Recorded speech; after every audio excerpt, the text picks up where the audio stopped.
ہم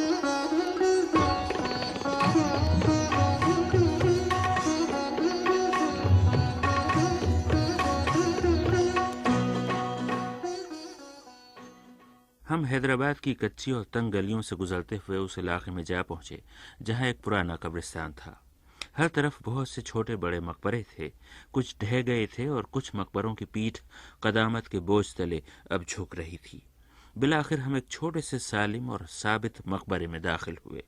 درمیان میں کسی دکنی شہزادی کی قبر تھی جس پر سبز ریشمی چادر پڑی تھی اور اطراف میں دیواروں کے ساتھ ساتھ پرانی کتابیں چنی تھیں۔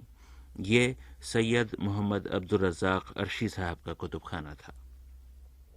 مقبرہ بھی قدیم ہے، کتابیں بھی پرانی ہیں اور خود عرشی صاحب بھی ضعیف ہیں۔ ان سے گفتگو ہوئی تو خود عرشی صاحب کی ذات گرامی اور شخصیت اس کتب خانے کی سب سے دلچسپ کتاب ثابت ہوئی۔ عبدالرزاق عرشی صاحب کو کتابوں سے والہانہ عشق تھا، چنانچہ عمر کتابیں جمع کرتے گزری، پڑھتے رہے، لکھتے رہے اور کتابوں کی تلاش میں سرگرداں لوگوں کی مدد کرتے رہے۔ انہوں نے دکن کی سرزمین پر تقریباً 3/4 صدی گزاری ہے۔ انہوں نے زمانے کے کتنے ہی سیلاب آتے اور جاتے دیکھے ہیں، گھر بنتے اور اجڑتے دیکھے ہیں، کتب خانوں کی الماریوں میں سجتی ہوئی کتابیں بھی دیکھی ہیں اور پھر انہی کتابوں کو بازار میں اونے پونے فروخت ہوتے بھی دیکھا ہے۔ عرشی صاحب کتابوں اور کتب خانوں کی داستانیں سنا رہے تھے۔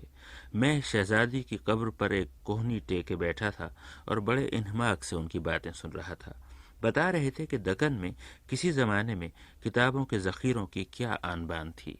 ہر گھر میں ذخیرہ تھا۔ حقیقت حال یہ ہے کہ جس قدر عمرہ اور روسا ہوتے تھے، ان کو چاہے وہ علم کی صلاحیت رکھتے ہوں یا نہ رکھتے ہوں، لیکن بحیثیت ایک بادشاہ ہونے کے یا امیر ہونے کے ان کے لیے 3 چیز لازمی تھے۔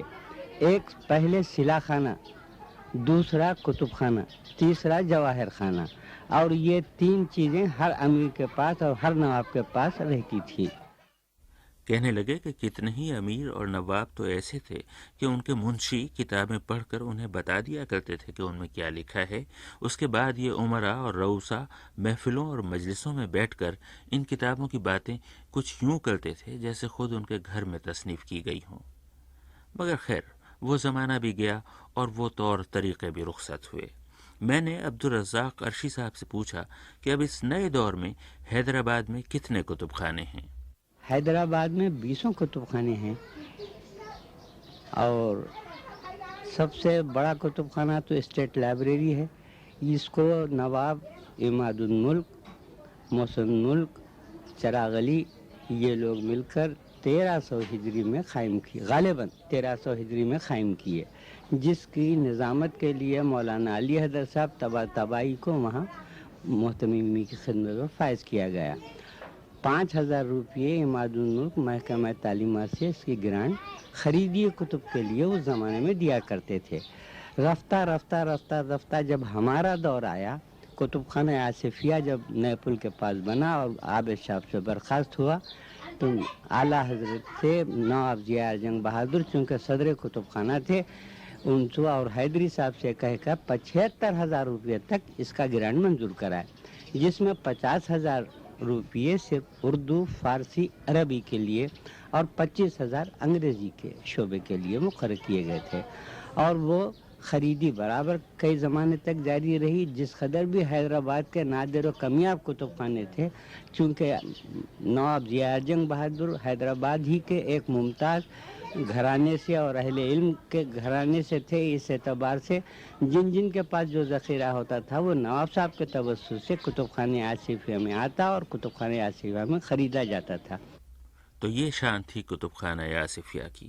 سن 1891 میں یہ آصف جاہی دور کا یادگار مینار بن کر ابھرا، حکومت آصفیہ کا عوامی کتب خانہ قرار پایا۔ نواب عماد الملک، مولوی چراغ علی اور مولوی محب حسین جیسے ذی علم حضرات کے ذاتی کتب خانے اٹھ کر اس عظیم الشان لائبریری میں آ گئے۔ دیکھتے ہی دیکھتے اس میں 2 لاکھ کتابیں جمع ہو گئیں، جن میں 16,000 سے زیادہ قلمی نسخے تھے، اور قلمی نسخے بھی ایسے کہ ان میں قطب شاہی، عادل شاہی اور آصف جاہی دور کے ادیبوں اور شاعروں کی تصانیف بھری پڑی تھیں۔ غالب اور میر کی تحریریں بھی ملتی تھیں، اور عربی، فارسی اور اردو کا کوئی موضوع ایسا نہ تھا جس کی کتابیں کتب خانہ آصفیہ کی الماریوں میں موتیوں کی طرح جھلملاتی نہ ہوں۔ آج بھی اس کتب خانے کی شاندار عمارت کے گنبد اور محرابیں سامنے بہتے ہوئے دریا میں اپنا عکس دیکھا کرتے ہیں۔ وہ نہیں بدلے، البتہ ان کا نام بدلا گیا۔ آصف جاہی دور کی یہ یادگار اب آندھرا پردیش کی اسٹیٹ سینٹرل لائبریری کہلاتی ہے۔ میں وہاں گیا تو ذہن کو ایک دھکا سا لگا۔ وہ یقیناً بہت بڑا کتب خانہ تھا، مگر نئے حالات نے اسے ویسا نہ رکھا جیسا میں نے سوچا تھا۔ آندھرا پردیش اب 5 زبانوں کا سنگم ہے، اور چونکہ ریاست کی مرکزی لائبریری ہے، اس لیے اس میں 5 زبانوں کا بسیرا ہے۔ میری نگاہیں اردو، فارسی اور عربی کتابیں تلاش کر رہی تھیں۔ میں نے کتب خانے کے عملے سے کہا کہ کچھ کتابیں لا کر دکھا دی جائے۔ انہوں نے کہا کہ کتابیں باہر لانے کی ضرورت نہیں، نئے رواجوں کے مطابق آپ خود کتابوں کی الماریوں کے پاس جا سکتے ہیں اور جو کتاب چاہیں نکال کر دیکھ سکتے ہیں، بس گھر نہیں لے جا سکتے۔ اور پھر میری درخواست پر انہوں نے مجھے اس بڑے کمرے میں پہنچا دیا جہاں لوہے کی قدیم الماریوں میں اردو، فارسی اور عربی کی کتابیں چری ہوئی تھیں۔ کہیں دور ریلوے اسٹیشنوں کے غسل خانے جیسا مدھم سا بلب ٹمٹما رہا تھا، اور کتابیں کچھ اس طرح سو رہی تھیں کہ میں ان کے سرہانے بولا تو اس بات کا بہت خیال رکھا کہ آہستہ بولوں۔ میں نے کتب خانے کے ایک نگراں جناب عبدالقادر صاحب سے پوچھا کہ یہ کس مپلسی کا عالم کیوں ہے، یہ یتیمی سی کیوں نظر آتی ہے؟ ان کتابوں کے متعلق کچھ تو کہیے۔ عربی، فارسی اور اردو کے نایاب نسخے پرنٹڈ بکس ہیں، اور ہر مضمون کی کتاب آپ کو ملے گی۔ بعض تو نایاب نسخے ہی ہیں اور بہت قدیم نسخے ہیں، 200 سال، جیسے پہلے عرض کیا 200 سال پرانے، لیکن چونکہ عربی اور فارسی کا کوئی قابل آدمی نہیں ہے کہ اس سیکشن کو ڈیل کرے۔ گورنمنٹ چاہتی ہے کہ کوئی اپائنٹمنٹ ہو، لیکن آج کل عرب کنٹریز میں عربی نوئنگ لوگ آسانی سے چلے جا رہے ہیں، چونکہ ان کو زیادہ تنخواہیں ملتی ہیں، یہاں پر سرکاری تنخواہیں کم ہیں، اس واسطے اس کا صحیح انتظام نہیں ہو سکا۔ یہ تو ہوا چھپی ہوئی کتابوں کا احوال۔ وہ جو ہاتھ سے لکھی ہوئی ہزاروں کتابیں تھیں جن کی وجہ سے کتب خانہ آصفیہ مشہور تھا، وہ کیا ہوئیں؟ پتہ چلا کہ وہ اسٹیٹ آرکائیوز میں منتقل کر دی گئی ہیں۔ مگر کیوں؟ کسی نے کہا کہ اچھا ہی ہوا، وہ بہت ہی نادر اور بیش قیمت مخطوطے تھے، یہاں ان کی حفاظت و دیکھ بھال ممکن نہ تھی، لہٰذا انہیں اب اسٹیٹ آرکائیوز کی لائبریری میں محفوظ کر دیا گیا ہے، جہاں وہ تحقیق کرنے والوں اور طالب علموں کو دستیاب ہیں۔ تب پتہ چلا کہ کتب خانہ آصفیہ عرف اسٹیٹ سینٹرل لائبریری کی کتابوں پر سب سے بڑا ظلم دیمک، کیڑوں، خاک، دھول، اندھیرے اور سیلن نے نہیں، بلکہ ہم نے، آپ نے اور پڑھنے والوں نے، محققوں نے اور طالب علموں نے کیا۔ غضب یہ ہوا کہ الماریاں پڑھنے والوں کے لیے کھول دی گئیں اور انہیں کتابوں تک رسائی کی اجازت دے دی گئی۔ پہلے لوگ کاغذ قلم لے کر آتے تھے اور نوٹس بنا کر گھر لے جاتے تھے، اب وہ بلیڈ اور قینچیاں لے کر آنے لگے اور پرانی نایاب کتابوں کے تمام مطلوبہ صفحے کاٹ کاٹ کر گھر لے جانے لگے۔ بعض لوگ تو اپنے ظرف کے مطابق مطلوبہ صفحے نہیں بلکہ پوری کتابیں لے گئے۔ اس پر ہمیں پروفیسر گوپی چند نارنگ کی بات یاد آ گئی۔ ایک اور لائبریری ہے جو اس وقت میں کہوں گا کہ بہت ہی گوشہ گمنامی میں چلی گئی ہے، حیدرآباد میں بہت ہی اہمیت کی لائبریری ہے، وہ ہے آصفیہ لائبریری، اور اس کے ذخیرے بھی جن کے بارے میں آئے دن خبریں آتی ہیں کہ وہ خرد برد ہو رہے ہیں۔ ہم نے تصدیق کے لیے کتب خانے کے نگراں عبدالقادر صاحب سے پوچھا کہ کیا یہ صحیح ہے کہ کتابوں کے اوراق غائب ہو جاتے ہیں اور چور اب اتنے دلاور ہو گئے ہیں کہ پوری کتابیں آستینوں میں چھپا کر اپنے گھروں کو لے جاتے ہیں؟